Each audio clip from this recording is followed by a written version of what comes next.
10 skillet suppers in this current issue of our magazine every day. I write the 30-minute meals for that every month. And all 10 of them this month are skillet suppers. So we have the oven preheating to 475 degrees. In one cast iron skillet, I browned 1.5 pounds of fresh sausage. This is sweet Italian sausage with fennel. Then I added a few tablespoons of butter and let it get nutty and fragrant while we were crisping up our sage leaves, which will be our garnish. Then we added a couple of pounds of diced butternut squash. You let the first cup of liquid, our white wine, absorb into the combination of our garlic, nutmeg, salt, and pepper coated squash, right? So once that absorbs and you're down to just a few tablespoons, then you're going to add, oh, they took my chicken stock. Hey, you guys took the stock, bring it back. Does that work at your house? So imagine I had chicken stock in this hand, and I was adding about 2 cups or so to the skillet. Well, thank you, Jeanette.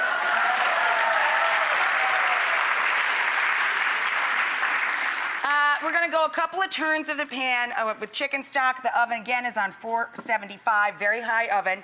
Then you're going to add all of your sausage back into the pan, throw this hot skillet into the hot oven, and in about 12 to tops 15 minutes, the skillet supper will be done and ready for your gnocchi.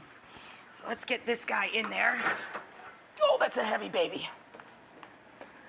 See, this is where I would normally call for John to open the oven so I could get it in there.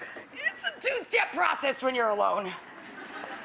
Okay, skillet in, set your timer for 12 minutes and check it. If it's just fork tender, you're done. The last minute, you're gonna drop your gnocchi.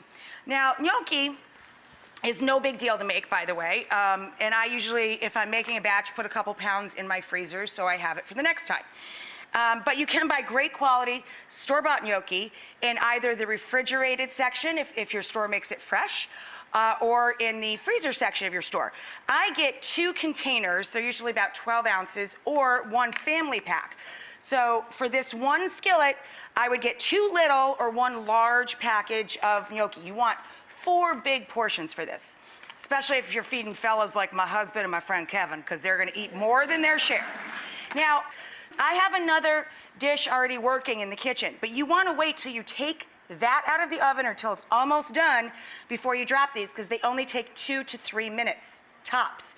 So I'm going to wait for these guys to float to the top of the rolling, boiling water, and that means they're done. I just pulled the literally sizzling combo of our squash and sausage and chicken stock and wine out of the oven. Remember, it's got lots of brown butter in it, and I'm adding the gnocchi using a spider strainer just straight from the water, as soon as it floats, right down into our skillet, which we're gonna serve from. So limited amount of dishes here. And of course, whenever we toss hot pasta and starchy water together, we add lots of cheese.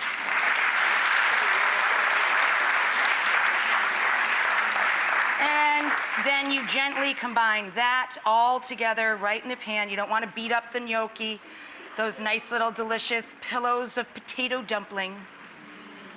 I know, right? It's ridiculous. And this is totally legal. In all the states, internationally, you could make this.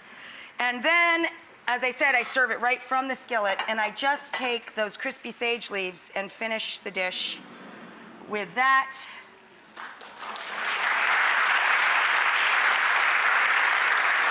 And honestly,